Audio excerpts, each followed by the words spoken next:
Shri Krishna tells, it is not your job to go and tell people to become, good human beings or become religious or something like that. It is not your job. So don't take it as something like it's my job. You are not here to convert the world. So please stay out of it. Somebody who doesn't like me, somebody who doesn't follow my teaching, somebody who is not interested, don't go and try to teach that person something. You are not supposed to. So don't try to teach your neighbor that they are supposed to throw it in the dustbin. You pick it up and you throw it in the dustbin. Got the answer? So be good to the whole world like this and be devoted to the welfare of all beings. Then that person attains Brahma. This person attains the ultimate Brahma, which is all peace. It is Satchidananda.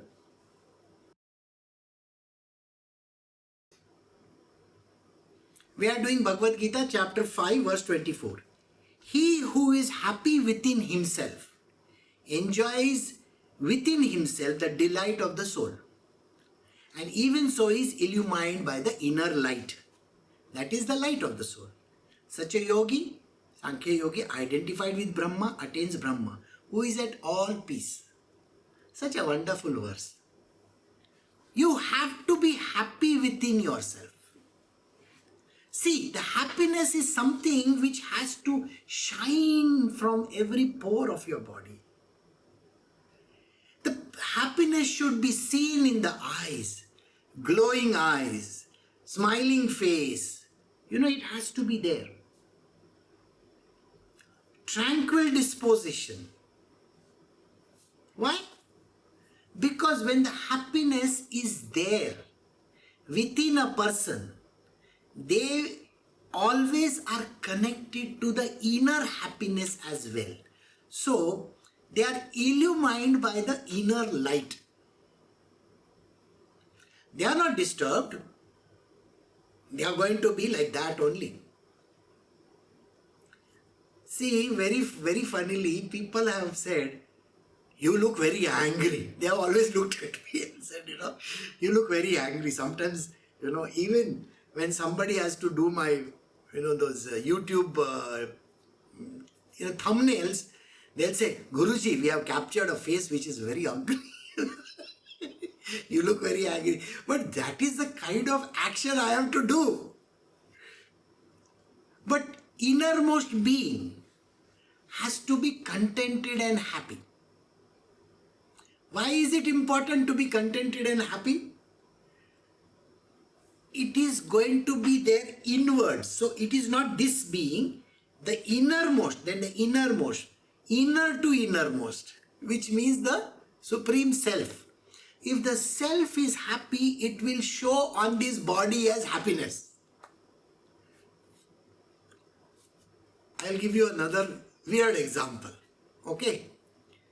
Now let us say you are eating a bitter fruit. This is a bitter fruit, okay, in front of you.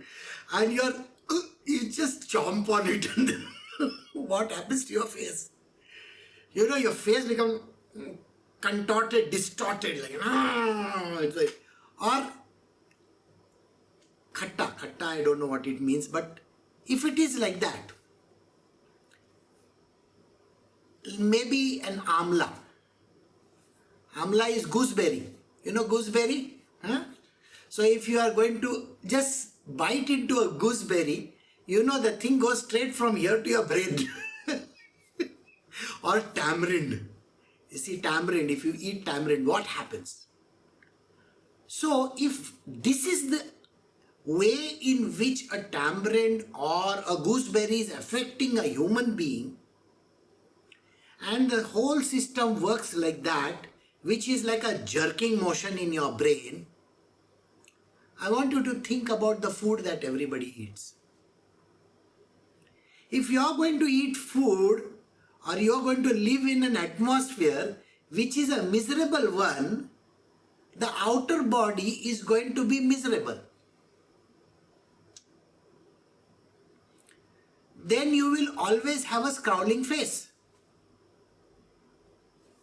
You got what I am saying? You will always be showing off as if somebody, like I said in the earlier verse, I said, you will look like a bulldog. He looks angry all the time. I don't know why does a bulldog look angry all the time. He's made like that. So exactly how it works. So in my world, if you come to my place, you will always find that I love to put one sweet in your plate. I say at least, if you eat sweet, you will be a little smiling and happy. So there is always one sweet included. Whether it is breakfast, lunch or dinner. I will say, you need to have one little sweet. So most of the times in the year, you will find that I make that kheer, a porridge, kind of. So I will make the kheer and I will have it in the fridge or something else. I'll give little. And we have prasad. The prasad is always sweet. So anybody who comes will say, this is prasad. So it's a sweet. So the disposition of the person, the way in which they are outwardly, if it is happy, then the one inside, which is called the self or the soul as we call it, whichever way you want to call it, is having that happiness also. So he who is happy within himself enjoys the delight of the soul. So once you are happy, you will enjoy the delight, the dance with the soul.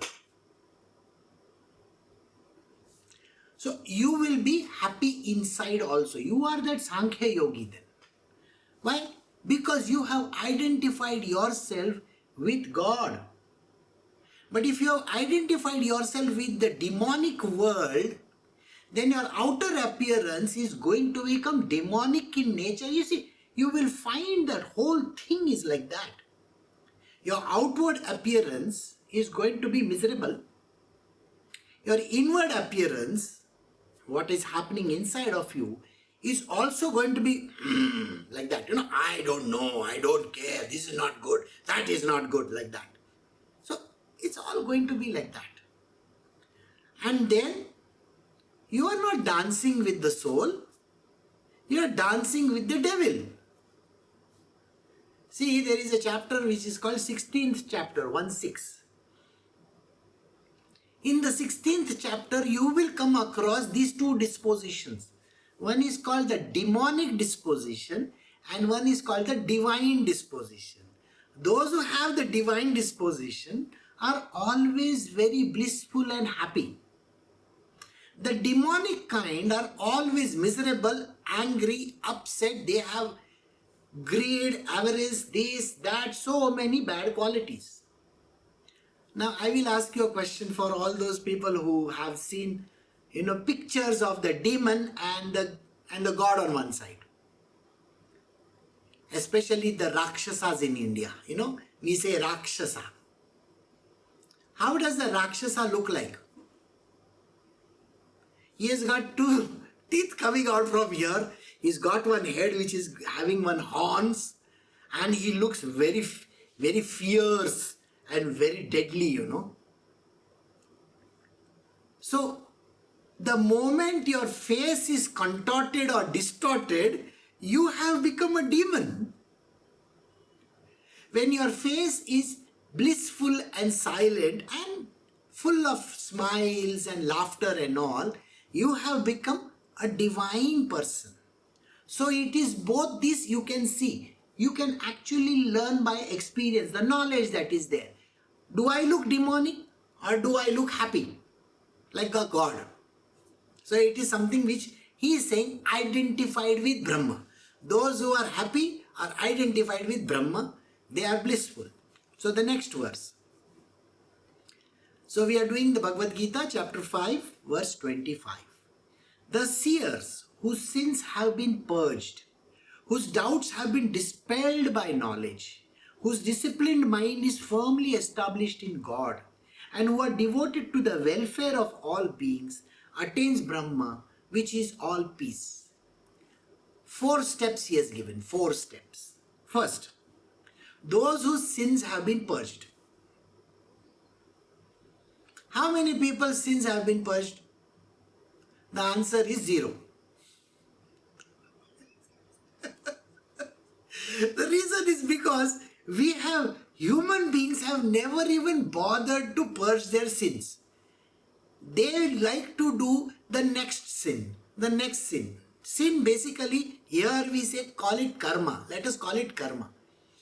One karma is already there, which is called the prarabdha, it's going on. Why would you want to do the next one? And the next one, and the next one. Why do you want to trap yourself? So as a spiritual teacher, my job is to ensure that you do not make the next mistake of getting into sinful activity, and then the next sin, and then the next sin, and then the next sin. I don't want you to get into it. That is why the knowledge is what I am giving you. The seers whose sins have been purged, only prarabdha is going on.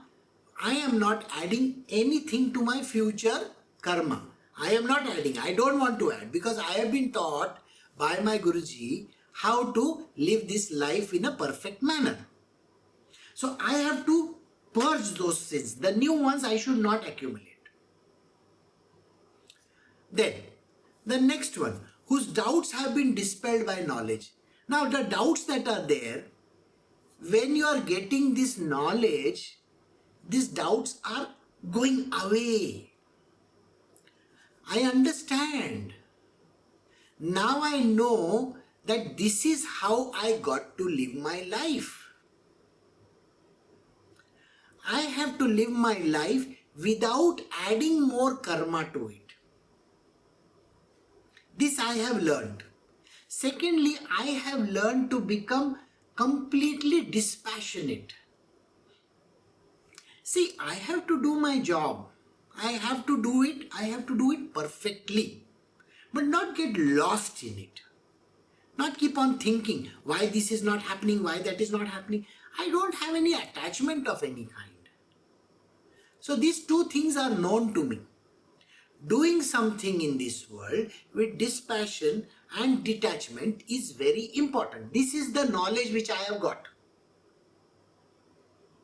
I have understood from the knowledge aspect that there is a path of karma which is called karma yoga, and I follow the karma yoga.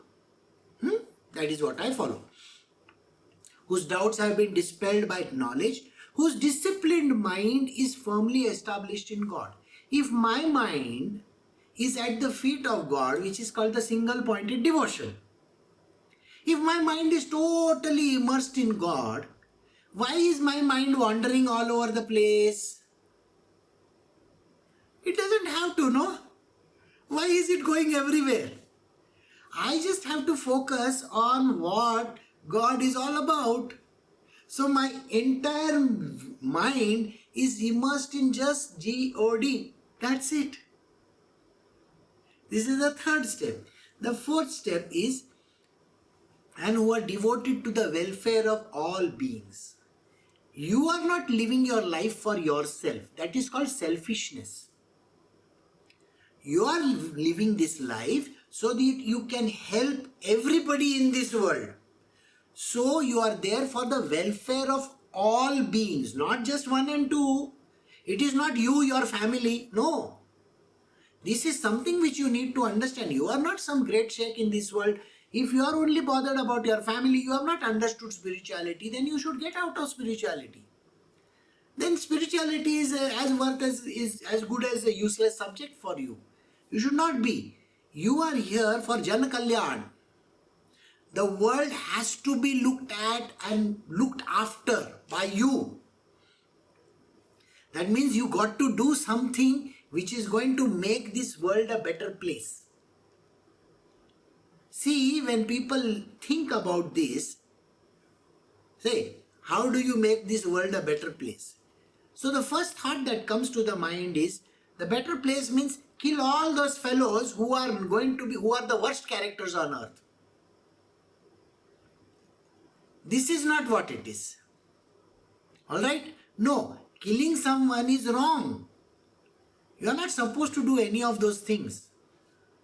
What you got to do is, if maybe your neighbor is throwing dust, all the dust outside the house, you can just go and pick it up. Alright? Maybe someday that person will understand that you are not supposed to throw it outside, you just have to put it in a dustbin. But you are not here to correct someone, you are here to help the person. By telling somebody else, you are not helping the person. On the contrary, you are raising their egos. See, if you say something to someone, you are not a guru who is going to reprimand others. First and foremost, you have to understand, an average human being is not supposed to go and teach like a guru. Okay? People say this to me, that Guruji, you go and correct everybody. You think we are not supposed to or what? No. When you come to my position, then you do. You are just an average human being. Behave like an average human being. Just behave godly. Don't keep on teaching the world.